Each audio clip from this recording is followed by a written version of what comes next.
Programa Diálogo Cósmico. Namastê, pessoal da TV São Tomé das Letras, Karen, Joel, quem me assiste na YouTube, namastê a todos.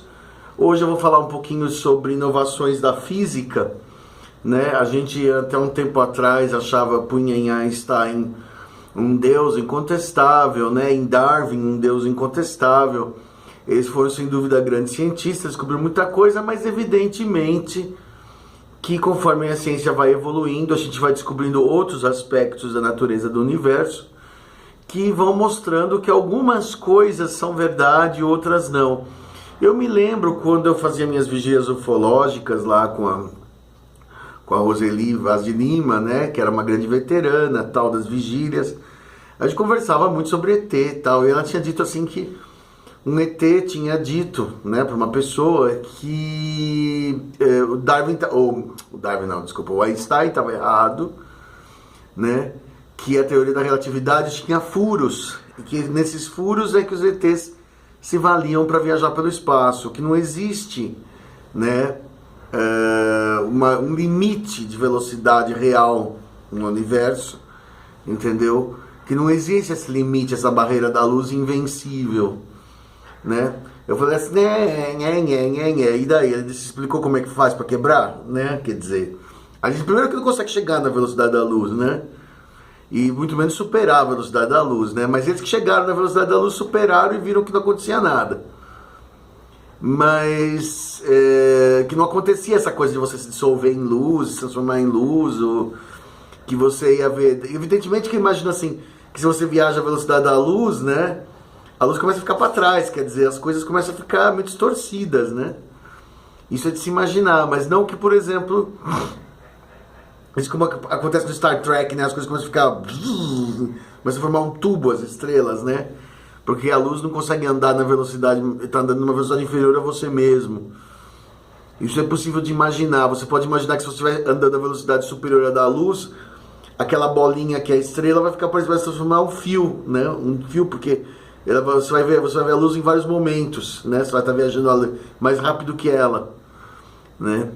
Bom, mas isso aí é uma teoria, mas evidentemente não podia ser outro senão um indiano, para descobrir um indiano com um árabe, tá? São dois cientistas que lançaram um novo modelo de universo, né?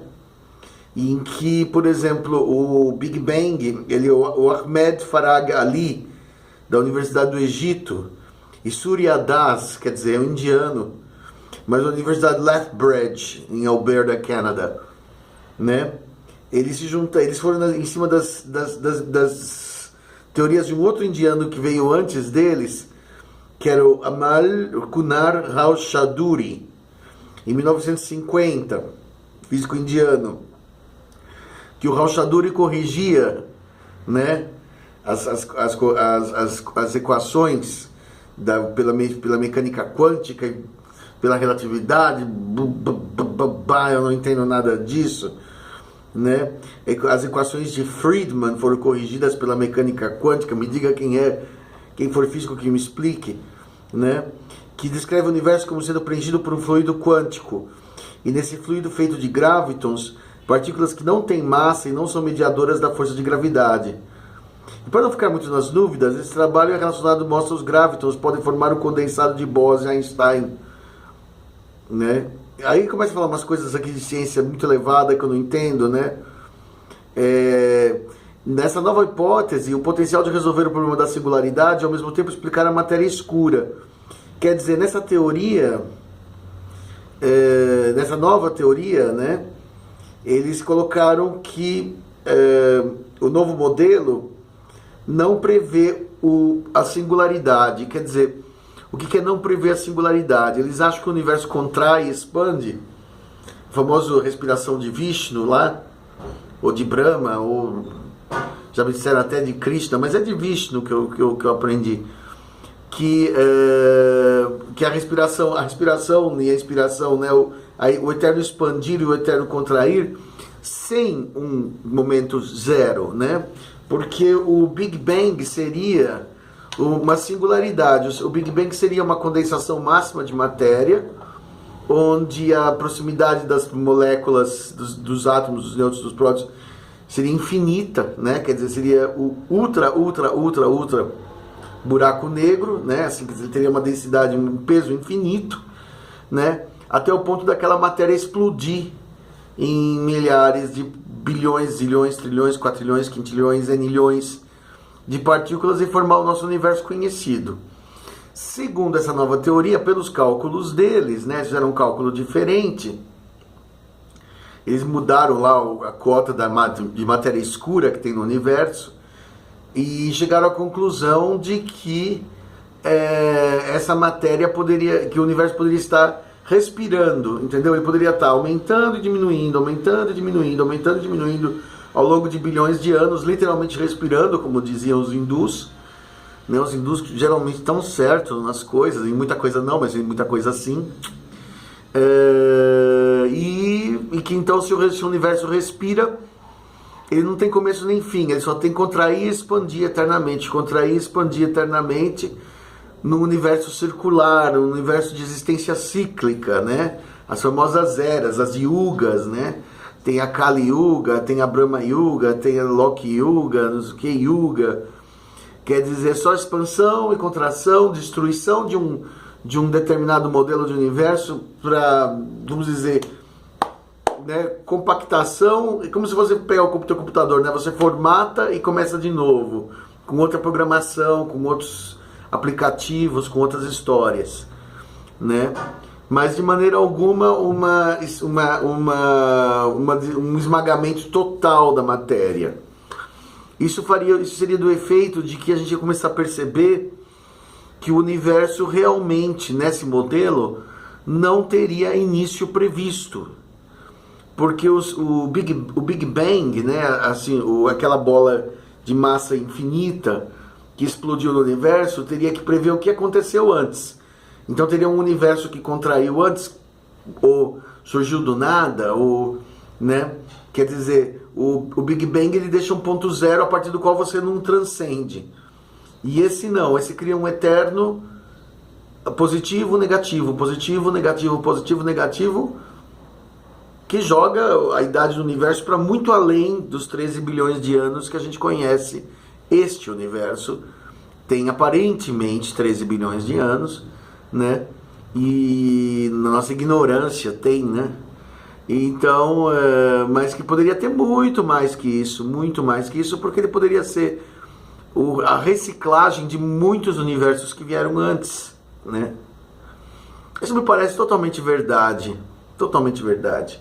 Outra coisa maluquíssima que se foi descoberta é que isso já outros cientistas apareceu no site Hype Science, né? Hype Science, ciência moderninha, né? Hype com H, H-Y-P-E, Science, Hype Science, apareceu no Hype Science, no Ciência Moderninha, que eu vou até ver aqui, que os cientistas estão chegando cada vez mais perto de formar um buraco de minhoca artificial, né?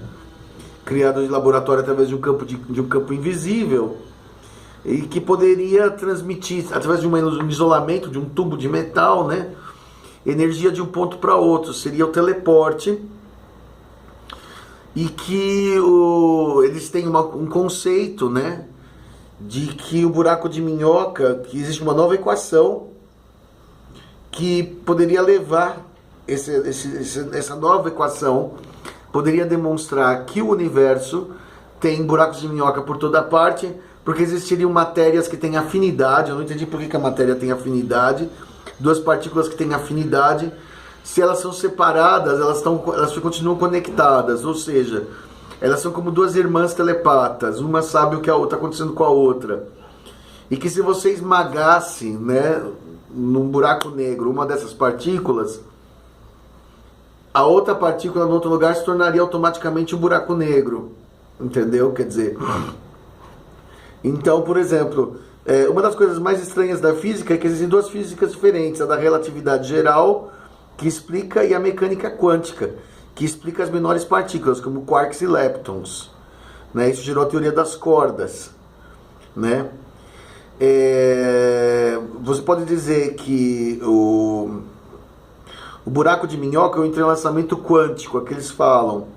Explicando um pouco melhor uma das partes da equação, como já dissemos, os buracos de minhoca são atalhos no espaço e no tempo. Isso quer dizer que, teoricamente, se você cair num deles, você não vai surgir em outro lugar, você vai surgir em outro lugar do espaço e talvez em outro tempo. Quer dizer, você pode cair numa outra época, num outro planeta, quer dizer, entendeu? No passado, no futuro de um outro planeta, de um outro sistema solar, que evidentemente para você vai parecer o presente, porque mesmo que eles estejam milhões de anos à frente ou atrás de você, você não vai saber como era em tempo real, né? Você vai chegar na viagem e vai cair ali, né? Então, se fosse possível atravessar os buracos de minhoca, se essa for mesmo a solução para viajar pelo espaço, né? Os cientistas chegaram à conclusão agora mais louca ainda, de que aquele buraco negro que tem no centro da galáxia pode ter um buraco de minhoca. Então, por exemplo, o centro da galáxia seria uma grande estação central para você cair numa outra galáxia ou em outras. E se matérias afins estão interconectadas, você tem um verdadeiro sistema de metrô, né? Porque uma partícula irmã está aqui, uma partícula irmã está ali, ao longo da eternidade do universo, elas foram se espalhando, né? Então, por esses sistemas, você chega em qualquer lugar, ou em praticamente qualquer lugar, né? Como você com o metrô, que você mora em cidade que tem metrô, você sabe que ela liga as leste, sul, norte, oeste, lugares que não tem a menor relação entre si, você vai viajando por aqueles tubos, né? Isso também eu lembro que aparecia naquele filme Contato, da Jodie Foster, né? Que o ET falava para Jodie Foster assim, eu não sei quem fez, né, esses túneis, mas eles já existiram antes da gente chegar. Quer dizer, os ETs estariam, isso tem toda a verdade, de que os ETs não fizeram o buraco de minhoca, eles descobriram o buraco de minhoca e descobriram que dá para passear por ele. Se é que esse é realmente o método pelo qual eles chegam aqui, né? Então seria pela teoria das cordas, pelos buracos de minhoca, entendeu? Viajando dentro de buracos de minhoca. E isso é uma coisa que eu não entendo muito, física quântica é uma coisa que eu entendo muito mal, né? E duvido que conheço pouca gente que saiba me explicar bem, né? Mas faz todo sentido que existe uma outra dimensão, que eu sei já disso, todo mundo que sabe de ufologia sabe, que existe uma outra dimensão pela qual os ETs viajam, uma dimensão paralela, que não tem as regras da física, da física humana, da física newtoniana, né? A física da gravidade, do peso, etc., que a gente usa para os nossos trabalhos convencionais de cálculo, de resistência dos materiais, etc. Que seria uma física diferente, né? Que se usa, no caso, para entender como seria essa distância, essa questão das partículas e como você chegaria instantaneamente. Na verdade, não teria uma viagem, você chegaria praticamente instantaneamente numa velocidade muito ultraluz, no ponto que a partícula A comunica com a B, né? E que isso transcende o tempo, transcende a questão de viagem, seria uma telepatia, seria entre duas partículas, né? Essa é uma coisa muito difícil de se entender, da nossa mente humana aceitar, né? Ou da nossa mente simples aceitar, né? Mesmo para quem é reencarnação de ET ou ET, mas se nasceu aqui, não tem um professor que te explique com clareza como é que funciona isso. Eu pelo menos nunca encontrei. Eu comprei aquele livro, O Universo de uma Casca de Nós, do Stephen Hawking, né? Porque a palavra casca de nós, em inglês, vem de the universe in a nutshell. E nutshell, casca de nós, é uma expressão em inglês que você fala assim, me explica numa casca de nós, quer dizer, me explica com simplicidade, me explica pequeno, me explica fácil, me explica rápido. Por isso que o livro chama Universo numa Casca de Nós. Quer dizer, me explica de forma sucinta o seu problema, a sua ideia, né? E eu li aquilo, eu só olhei para as ilustrações, eu mal entendi aquelas histórias de branas, pebranas, embranas, né? Física quântica que ele explicou e... Entendeu? Era casca de nós para um outro físico que entenda, né? Para um leigo... né? É muito cedo para saber se tudo isso é verdade, ainda precisamos passar por revisão formal, aberto a quem quiser estudar, né? Para mim parece óbvio que o entrelaçamento do quântico e do einsteiniano, que esses caras estão querendo fazer, funciona muito bem, né? Um time de institutos do Instituto de Califórnia de Tecnologia da Caltech sugere hipóteses parecidas. Mecânica quântica e gravidade podem estar muito mais entrelaçadas do que nós imaginamos, né? O outro lado da equação não é diferente. Com E e R representam a mesma coisa, que referindo-se ao físico Boris Podolsky, fala do entrelaçamento quântico. Susskind e seu colega John Maldacena, de Princeton, já haviam sugerido esses estudos, colocando que Einstein e Rosen, né, ou seja, a relatividade e a física quântica, poderiam estar descrevendo a mesma coisa, uma relação que nem mesmo Einstein havia notado, né? Quer dizer, eles estão começando a casar